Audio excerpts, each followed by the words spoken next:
Muy buenas tardes, amigos, amigas. Un gusto enorme ya estar aquí en el espacio de la entrevista. Soy Edilberto Escobar.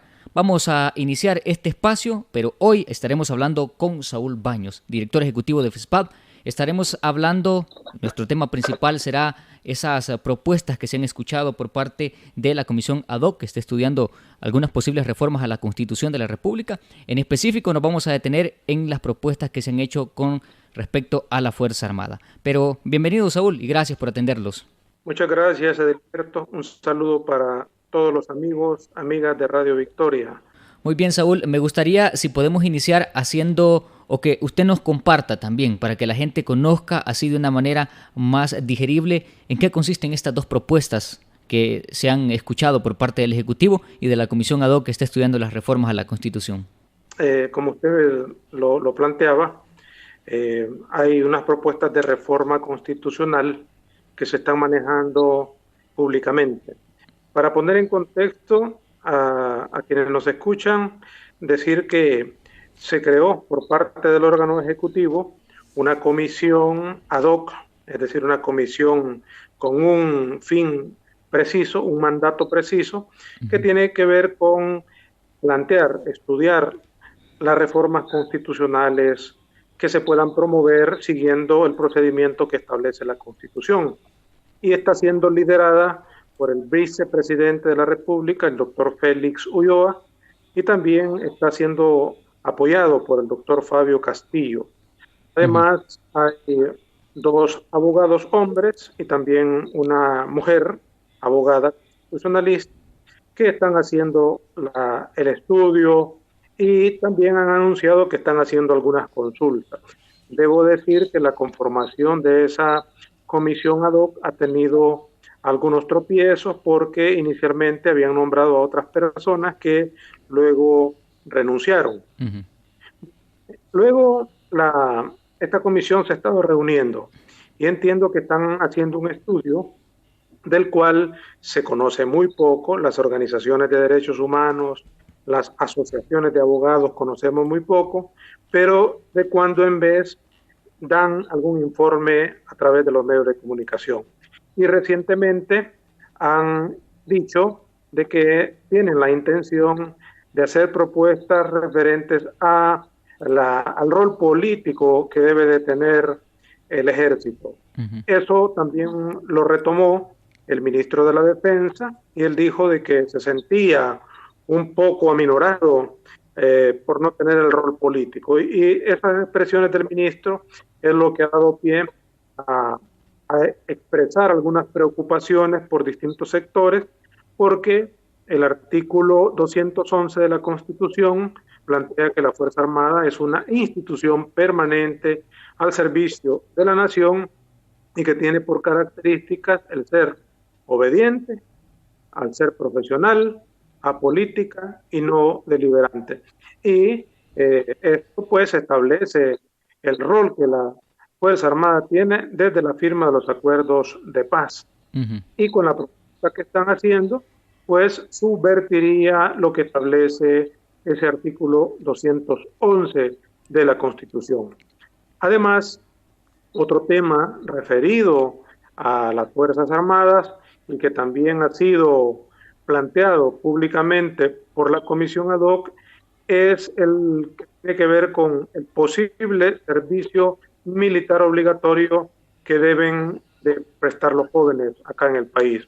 Acá sí debo de hacer una acotación puntual que creo que se ha lanzado públicamente esa posibilidad de reforma constitucional, pero creo que no se ha dimensionado correctamente esa propuesta, porque la Constitución actual, la Constitución de 1983 de El Salvador, en su artículo 215, ya establece que el servicio militar es obligatorio para todos los salvadoreños comprendidos entre los 18 y los 30 años de edad.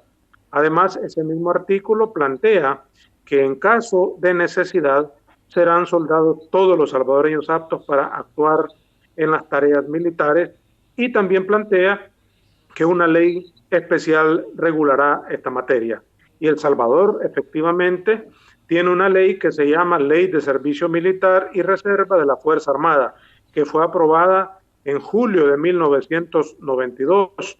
Estaba como presidente Alfredo Cristiani Burkhardt, y desde entonces se tiene tanto en la Constitución de la República, como me referí, y también la ley. Sí debo de decir de que lo que establece esta ley de servicio militar y reserva de la Fuerza Armada no tiene cumplimiento concreto, es decir, es una ley vigente, pero que no es efectiva.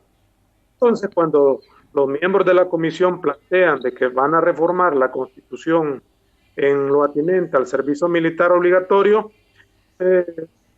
no sé sobre qué base lo han planteado, cómo lo han planteado, y creo que han provocado una preocupación hasta innecesaria, porque el servicio militar obligatorio, como dije, está.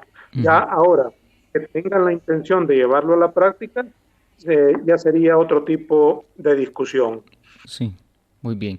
Me queda claro esos dos aspectos, pero ¿qué implica entonces, Saúl, el hecho de que se esté proponiendo, porque es una propuesta en primer momento, darle un rol más político a la Fuerza Armada? ¿Qué implicaciones podría tener para un país que también acaba de celebrar 29 años de la firma de los acuerdos de paz, que pasó por 12 años de un conflicto armado y donde las Fuerzas Armadas también jugaron un papel muy determinante?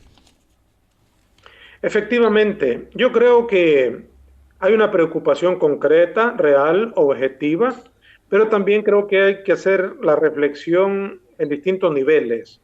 Yo creo que el primer nivel que puedo decir tiene que ver con el telón de fondo del escenario actual, que es el tema electoral. Y por ello creo que hay que ver la realidad nacional con el ente electoral. Hay que hacer esa lectura. Un segundo nivel tiene que ver con el primer nivel que hablaba, que tiene que ver con el tema electoral. Y es que en el marco de la campaña electoral en que estamos, hay una estrategia comunicacional bastante efectiva para los intereses del órgano ejecutivo, sí, que creo que conocemos cuáles son esos intereses.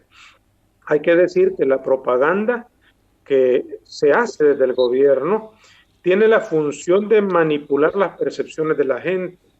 Y por eso es que tenemos, por ejemplo, los resultados como los que dio la encuesta reciente de la Universidad Centroamericana José Simeón Cañas, UCA, que arroja una percepción bastante positiva de la Fuerza Armada. Y en esa coyuntura es que el Ejecutivo lanza esta nueva idea de dar un rol político a la Fuerza Armada.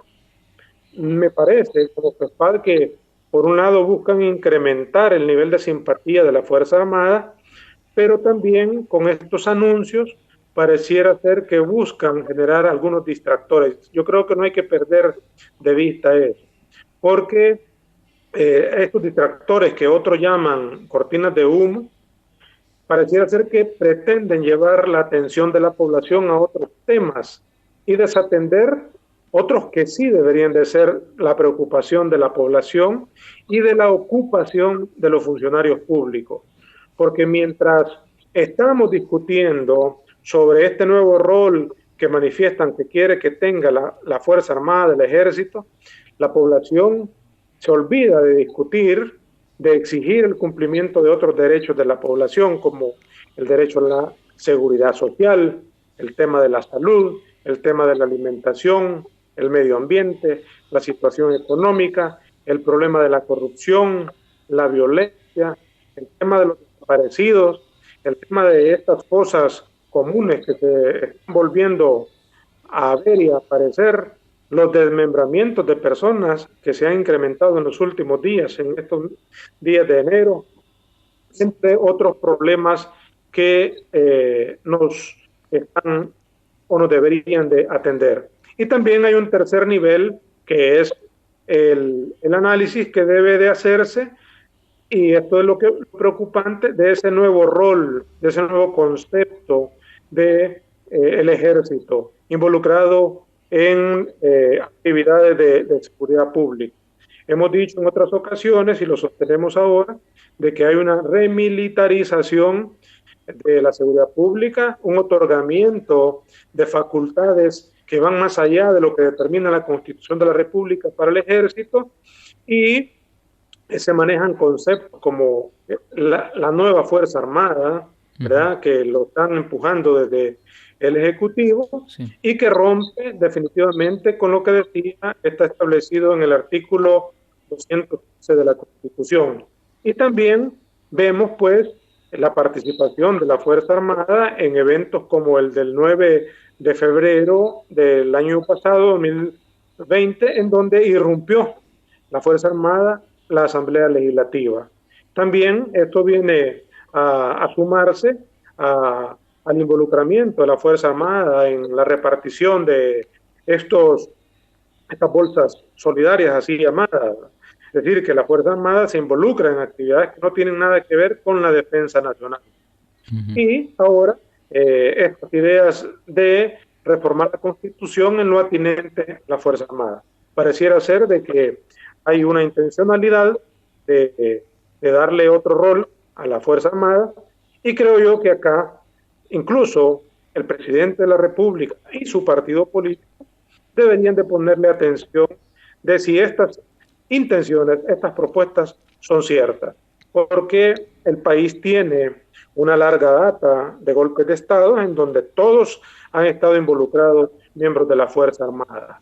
Sí. Y esa historia está ahí, es reciente, es concreta, y deberían de pensarse, ver si verdaderamente quieren darle ese rol político a la Fuerza Armada. Como digo, es totalmente en contra a lo que establece la Constitución de la República actual en el artículo 211. Y repito, la Fuerza Armada es una institución que debe de ser obediente al poder civil, al presidente de la República, pero sobre todo a la Constitución de la República y a las leyes. Es profesional, apolítica, es decir, que no debe de participar en actividades políticas, que ese fue uno de los grandes logros de los acuerdos de paz que se concretaron en la reforma constitucional, que es este artículo 211 que les planteo. Y la otra característica de la Fuerza Armada es que es no deliberante. Y solo con el hecho de que el ministro de la Defensa esté diciendo de que debe de tener un rol político la Fuerza Armada, ya está siendo deliberante, por lo tanto está incumpliendo lo que determina la Constitución de la República. Sí. Con respecto a la otra propuesta también, bueno, ya lo decía usted justamente, en el país ya existe una ley, ya existe una regulación también del servicio militar, y por ahí también algunos especialistas decían, bueno, pero si es que ni siquiera pues la Fuerza Armada, la institución, da abasto a todas las solicitudes que llegan. Entonces, ¿cuál puede ser otro propósito también? ¿Será que es un propósito también como el de la propuesta anterior que mencionábamos, que va también con un tema de comunicación y de pues hablarle bonito a la gente? Mire, pueden ser varios los propósitos. Uno puede ser cierto, ¿no?, de que hay esa intención, pero para ello tendrían que concretar y darle cumplimiento a lo que establece la ley de servicio militar y reserva de la Fuerza Armada. Para empezar, cuando uno revisa la ley, se requiere una inversión, una asignación presupuestaria enorme, y no se tiene la infraestructura para dar cabida a todas las personas que deberían de prestar servicio militar.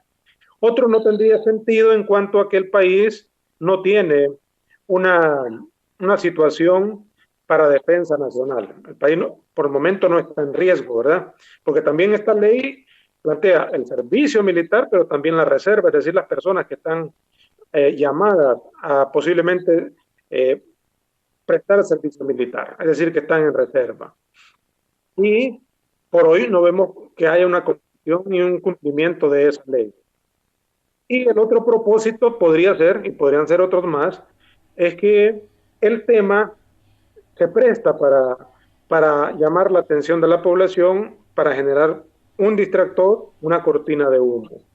Porque el tema electoral, y por eso decía de que el telón de fondo de estos temas debe de verse desde el crisol, desde el ente político electoral, llama mucho la atención de la población, porque es un tema que que preocupa a la población. Es curioso de que hoy no ha aparecido el tema de la aprobación de la reforma para la aprobación de la pena de muerte, que siempre aparece cuando hay un tema electoral, Sí. en una época electoral. Hoy no, hoy parece ser que son otros temas, ¿verdad? Pero posiblemente también sea un interés real y concreto de esta comisión ad hoc.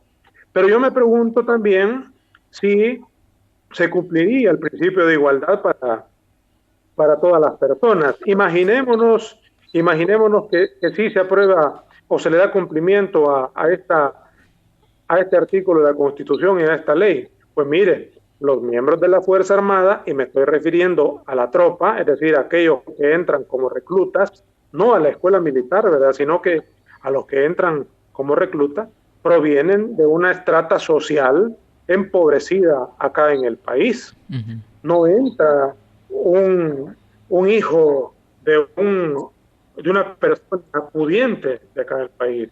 Y aplicando el principio de igualdad, tanto el hijo o los hijos de don Juancito, de allá de el cantón San Pedro, el Palomar de Cabañas, debería de prestar servicio militar, como igual lo debería de prestar el hijo de don Alejandro Poma, ¿verdad? Uh-huh. Aplicando el principio de igualdad. ¿Y usted cree que estas personas van a permitir que sus hijos presten el servicio militar? No. Por eso yo creo que este tema de aplicar y de obligar al servicio militar es una estratagema, va más por el camino de querer preocupar a la población, que la población se entretenga en ese punto de agenda y que se descuiden los temas estructurales que no tienen solución acá en el país.